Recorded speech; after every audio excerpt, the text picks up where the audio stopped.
The Very Proper Princess and the Horrendous Poot, written and read by Shan McFadden.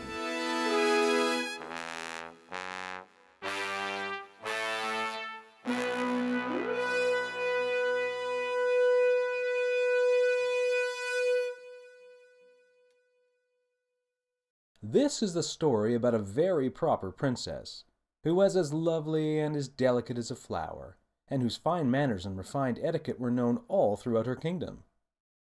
And this is also the story of a horrendous poot. Although to call it a poot is an understatement of almost criminal proportions, because it wasn't a poot, not really. Nor was it a toot, a windy, a woofy, a crop duster, an air biscuit, a fizzle, or a fluff. It was, in point of fact, a fart. Not merely a casual or common fart either, no, but rather a fart that was outright diabolical in both sound and stench. But we can't discuss the poot without first talking about the princess, and we can't talk about the princess without first mentioning the royal wedding. The entire kingdom had gathered in the castle courtyard to witness the wedding of the king's youngest daughter, Princess Asteria, to Prince Ronnie, the heir to the throne of a nearby kingdom. Ronnie was a tall, pleasant-looking chap with floppy hair and long legs and gangly arms that flailed about as he walked.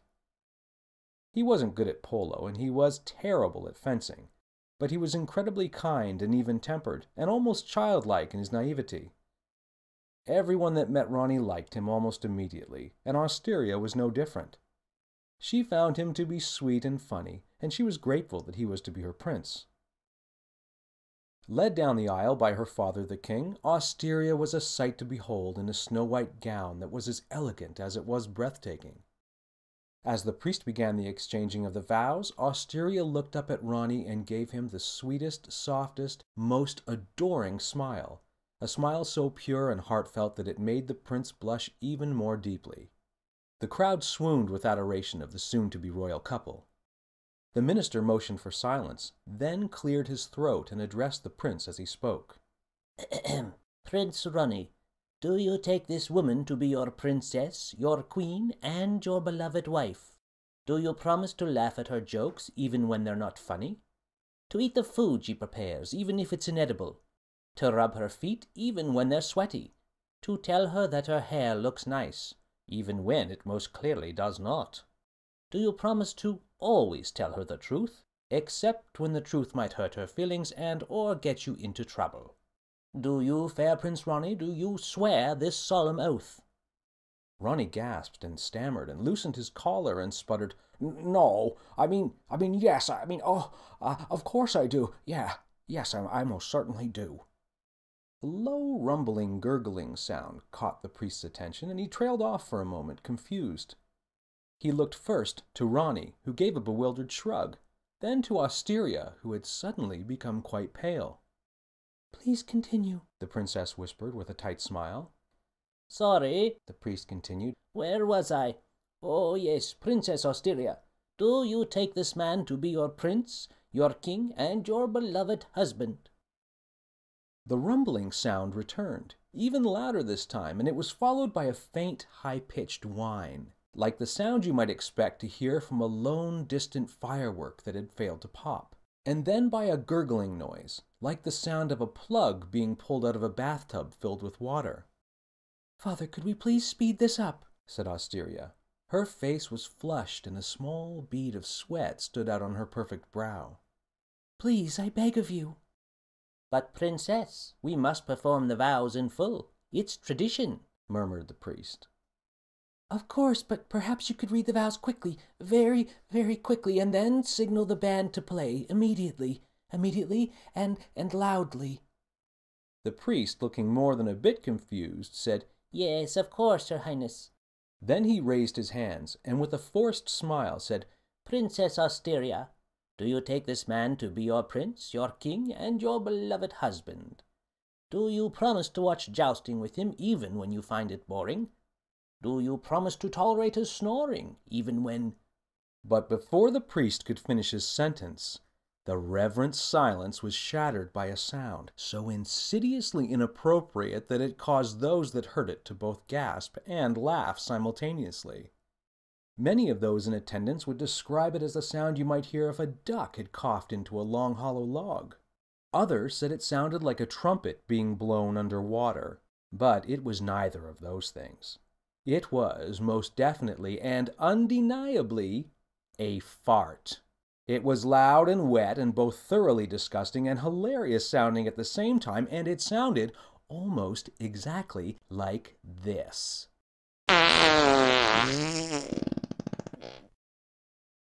While the sound of the fart was what you might call a conversation stopper, worse yet was that it was followed almost immediately by a stench, so vulgar and oppressive that it brought tears to the eyes of anyone who smelt it.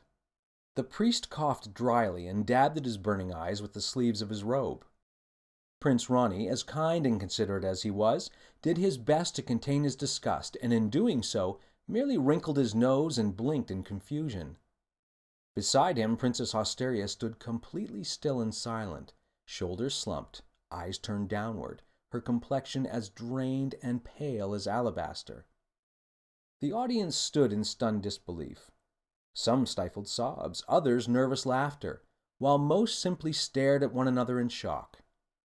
The king glared into the crowd, trying to discern how anyone could be so impertinent and barbaric as to break hard wind during his daughter's wedding ceremony. Beside him, the queen wrung her hands and wiped a small tear from the corner of her eye. Of all the people in attendance, the only one that wasn't angry, shocked, or dismayed was the king's royal inquisitor. The inquisitor was a short, stocky man with a permanent scowl and a frightful disposition. With great clomping stomps, the royal inquisitor stormed to the front of the courtyard and glared out at the shocked congregation. His eyes were wide with rage and his balled fists were shaking, and for all intents and purposes he seemed to be quite furious, although in truth he was actually quite delighted, as he was never happier than when he was asking questions and making threats. He sniffed the air repeatedly and then bellowed, "Who was it? Who farted at the royal wedding? What beast disrupted this regal ceremony with such a vulgar display of flatulence? Where is this atrocious odor coming from? Why would anyone do such a thing?" The inquisitor strode down the front row, glaring at each member of the court as he passed. The chamberlain, the chief steward, the royal knights, and even the ladies in waiting were met with his fierce accusations, and each swore their innocence.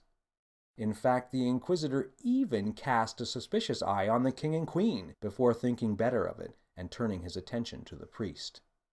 The priest raised his hand and said, "I swear on all that is good that it was not me that dealt this great indecency. May I be struck down if my words are at all dishonest." The inquisitor cocked his head and looked to the sky, waiting for a lightning bolt or some other form of divine intervention. Then, satisfied, he turned slowly to face Prince Ronnie. The inquisitor narrowed his eyes and curled his lips with displeasure as he spit the words, "How could you mistreat your esteemed bride in such a brutish and contemptible manner, and on her wedding day no less?" Shocked, Ronnie swallowed hard and then sputtered, "Me? Why, I wouldn't. I would never. No, of course it wasn't me." The inquisitor took another long, deep sniff, then nodded to himself. He crossed his arms tightly and said, "How can you deny it? If it wasn't you, then that only leaves the princess. Do you mean to say that the princess, whose reputation is completely beyond reproach, would shame herself, her parents, and her kingdom by releasing a horrendous poot upon her guests, her family, the royal priest, and her husband-to-be on this, her most sacred wedding day? Is this what you're saying, Prince Ronnie? Well, is it?" Ronnie looked frantically to Asteria, and as she looked up at him, he saw in her pleading expression a deep and forlorn look of shame. He smiled at her weakly and said, quite simply, No, of course not. A princess would never do such a thing." The inquisitor took a long, deep breath, and an almost serene look of satisfaction crossed his face. Then his eyes bugged out, his face reddened, and veins popped up on his forehead as he shouted, Dungeon! To the dungeon with this reprehensible farting criminal. To the dungeon with him, and never, ever let him see sunlight again!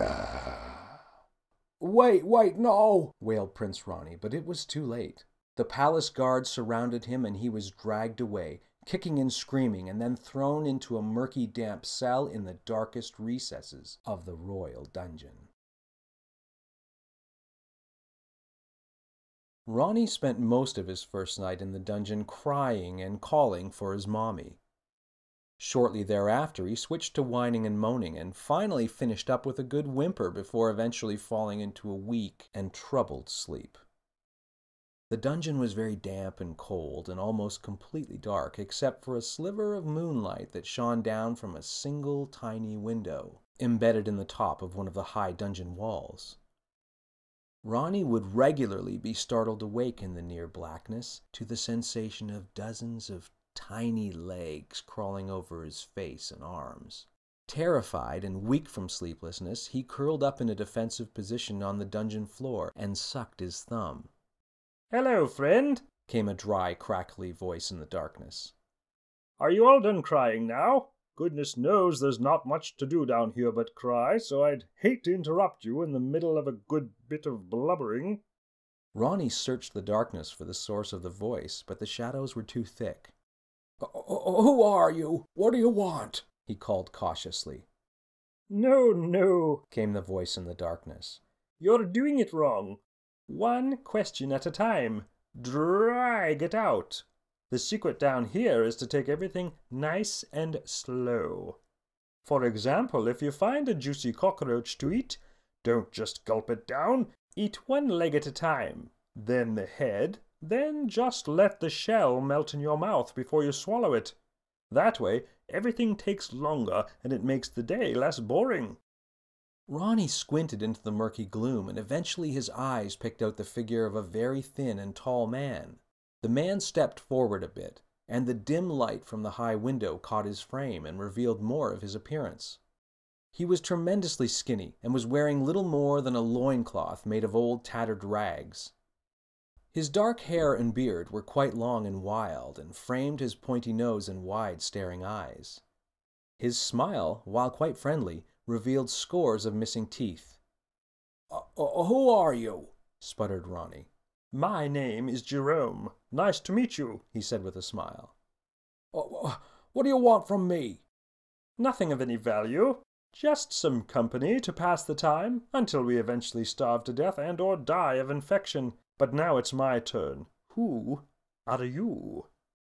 Feeling slightly more relaxed, Ronnie said reluctantly, I'm Prince Ronnie, betrothed groom-to-be of Princess Asteria. Oh, a princely groom, is it? Now, what on earth did you do to get thrown down here, Prince Ronnie? Your Highness, sir. Well, I was charged with farting at the royal wedding. Farting at the royal wedding? Shame on you. You're lucky they didn't execute you on the spot. But you don't understand. I didn't do it.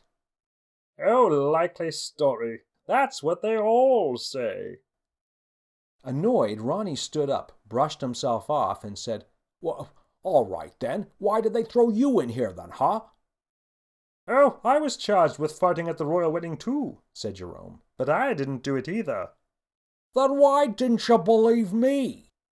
I did believe you. When I said that's what they all say, I was being quite literal. It's just you and me down here, and we both say we didn't fart at the royal wedding. How could you have been at the royal wedding anyway? It was only yesterday. Jerome slapped his knee and gave a chuckle and said, Oh, goodness, no. I wasn't accused with farting at your royal wedding. I was accused of farting at my royal wedding 2 years ago. Yes, I was a royal duke engaged to marry Asteria's older sister, Princess Premiria. But someone farted at the wedding, and I took the blame for it. Then they threw me down here. Worst part of my story is that I'm fairly certain my own bride dealt the offensive odor that got me locked up. Well, mine too. I think it was Asteria that did it and then let me take the fall. On our wedding day, no less. She didn't even speak up when they dragged me away. Well, in her defense, it would be terribly embarrassing to be a princess that farted at her own wedding. Imagine the scandal. How could you expect her to take the blame for something so humiliating? Although, I suppose that's what my Primaria felt too. I guess I shouldn't have blamed her. Who knows, maybe they're a whole family of farters. A family of royal farters, and they just can't help themselves from farting. Ha ha ha ha ha! Ronnie thought about this for a moment. Then he put his hand on Jerome's shoulder and said, Jerome, we have to get out of here. We've been in prison for farts we didn't commit. And if it happened to us, by golly, it can happen to someone else too. Maybe the next prince that comes along. And we simply cannot let that happen. Fine by me, said Jerome. But getting out of here is going to be quite the trick, you know. He stopped and eyeballed Ronnie for a moment. You wouldn't happen to be a magical frog, would you? I beg your pardon? Are you a magical frog? Said Jerome more pointedly. Yes or no? No, I suppose I would be if I could be, but I'm not, sorry. Oh, that's fine, said Jerome with a shrug. It would have been easier if you were a magical frog, that's all. I suppose you could ask Kevin for help. Kevin? Who's Kevin? Oh, he's the magical frog that lives in a puddle over in the corner. Jerome gestured to a dark corner of the room with his thumb. He says he likes it better over there because of all the flies, but I think he does it just to spite me. I'd ask him for help, but he and I aren't on speaking terms. Well, why not? Asked Ronnie. Oh, because I mistakenly called him a toad once, and he's never forgiven me for it. Honest mistake, though, he does have quite a few warts. You can try your luck, but just don't use the T word, if you know what I mean. He's very sensitive. And so Ronnie asked Kevin the Magical Frog for help, while being very, very careful not to use the word toad. And as it turned out, Kevin was quite a reasonable and likable frog. While Kevin and Jerome did little to repair their damaged relationship, they were civil enough to each other that Kevin agreed to magically free the two men. And in no time, Ronnie and Jerome found themselves free of the dungeon. Standing in the deserted castle courtyard, Jerome stretched his arms and legs in the warm glow of the rising morning sun. Ho ho! Now that's better. He cracked his neck and knuckles, took a deep breath, and said, Well, I'm off then. Oh, wait, where are you going? Ronnie cried. We were going to clear our names and see that justice was done, remember? Yes, well, I wish you the best of luck with that, I really do. But name clearing and justice seeing sounds like slow, tedious work. And I'm all about instant gratification now. No more waiting around killing time. It's rush, rush, rush all the time for me now. So you're on your own, I'm afraid. But don't you want to see Primaria one last time? To ask her why she let you suffer?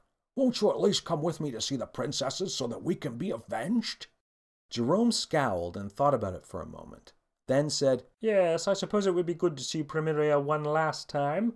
Fine, I'm in. But on one condition, that we rush there immediately. And so that's exactly what they did. They ran, dashed, sped, scampered, hopped, skipped, and jumped through the quiet castle passageways, until they found themselves peering in through the doors of the great hall. At the front of the huge room was a massive table. The king sat at the head of the table, fingers knit in solemn contemplation. The queen sat to his right, her head bowed, and next to her, the princesses Asteria and Primaria. Asteria's face was stained with tears, and she looked tired and disheveled, as though she had been crying all night. Primaria gently rubbed her younger sister's back comfortingly. The rest of the seats were occupied by the members of the court, including the knights, the royal priest, and the Grand Inquisitor. Without a moment's hesitation, Jerome threw back the huge door, slamming it against the stone wall with a reverberating boom. Hello, everyone. Sorry to be so abrupt, but I'm in a tremendous rush. I have lots of important things to take care of, what with me having been imprisoned for 2 years for a fart I didn't commit. The Grand Inquisitor leapt to his feet, as did the knights as they drew and brandished their swords. The king raised a hand, ordered them to stand down, then glowered at the two former prisoners and growled, What in blazes are you two filthy scoundrels doing unto yourselves? Haven't you done enough to hurt my daughters already? Ronnie stepped forward and said, Now listen here, your majesty. You can think what you like, but Jerome and me, we're not farters. Well, I suppose we are actually. Everybody does it. It's perfectly normal. But neither of us were guilty of the particular farts you imprisoned us for. Preposterous! Shouted the Grand Inquisitor. Who do these ruffians think they are? No, let them speak, said the king. So, if I understand this correctly, then who, pray tell, did fart at my daughter's weddings? Ronnie looked to Asteria, and Jerome looked to Primeria, and both princesses burst into tears. They stood before their former bridegrooms and wrung their hands. Asteria wailed, "I'm so sorry, Ronnie, so terribly sorry for letting you suffer for my most disgusting indiscretion." "As am I, Jerome," bawled Primeria. "I should never have let you take the blame for the horrible, loathsome thing that I did." Then the two princesses cried as one, "We're farters! We're filthy, disgusting farters, and we're so very sorry!" The queen stood quietly and said, "No, my darlings, it is I that should be sorry." And then it was that the queen revealed the terrible truth behind the horrendous poots, the malevolent toots, the scandalous farts that had ruined both her daughters' weddings. For you see, the farts had not been accidental at all. In fact, they had been the unexpected results of a cleverly concocted plan to prevent the princesses from ever marrying.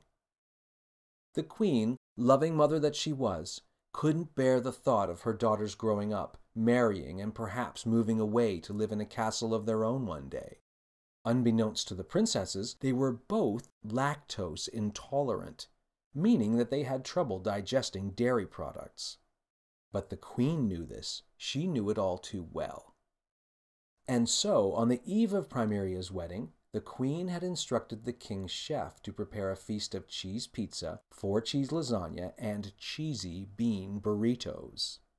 Her hopes had been that the resulting cramping and bloating would make Primeria too sick to go through with the wedding. But, of course, that wasn't what had happened at all. The cheese had only made Primeria painfully gassy, and the scandal surrounding the resulting fart had ended in Jerome's subsequent imprisonment. As the court listened to her tale, the queen hung her head and said, "I knew what I had done, and I didn't speak up for fear of the embarrassment it would bring to our family. So poor Jerome went to the dungeon for my mistake, and when Asteria got engaged to Ronnie, fool that I was, I made the same mistake with the same disastrous results." The queen looked up, her face stained with tears of regret, and said, "I know that you can never forgive me, none of you, but please know that I am very, very deeply sorry for what I have done to you." There was a moment of silence while everyone took in the queen's words, and then Jerome said, quite suddenly, "Oh well, no time for regrets or resentments. No time for dwelling on the past. Onward and upward to better things, that's my motto now. So, if I may be concise and to the point, I forgive you. All of you. Even you, Primeria."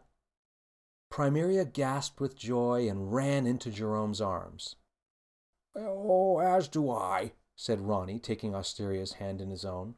I understand how difficult and embarrassing that situation must have been for you, Asteria. I'm sure you just didn't know what to do.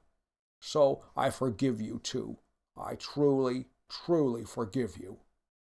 Asteria embraced Ronnie, and a cheer went up from the members of the court, except for the Inquisitor, who simply grit his teeth and slumped into his chair, looking miserable and disappointed.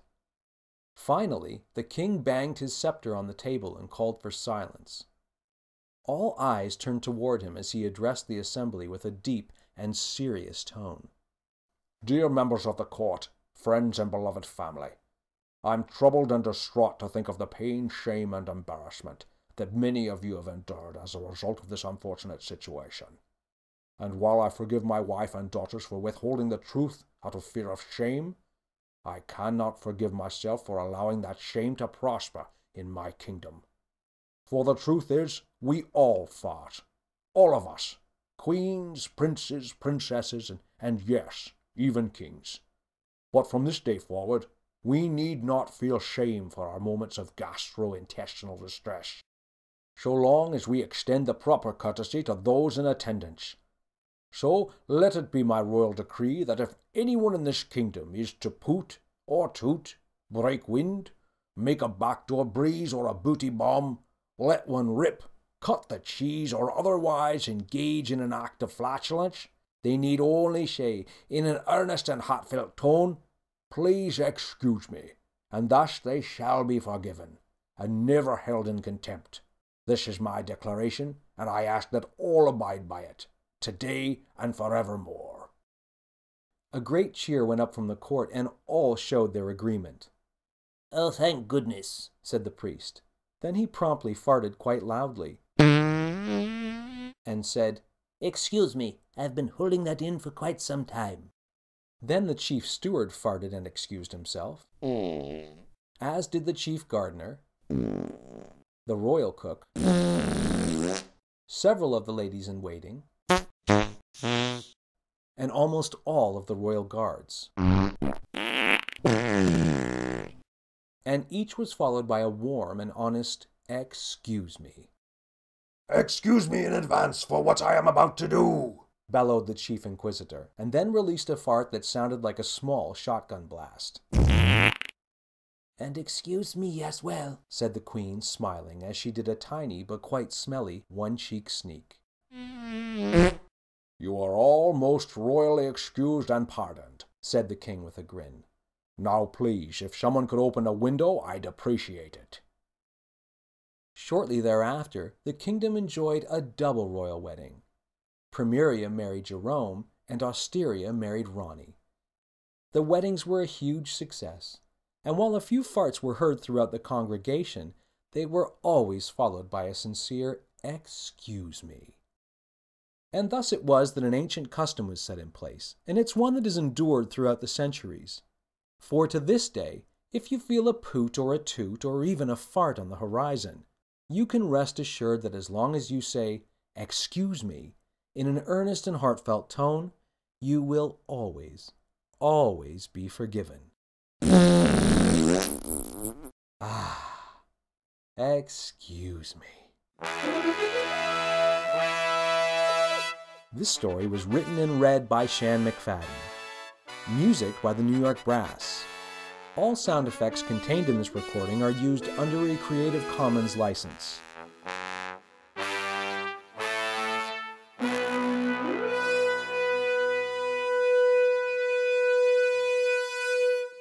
Don't forget to say "excuse me."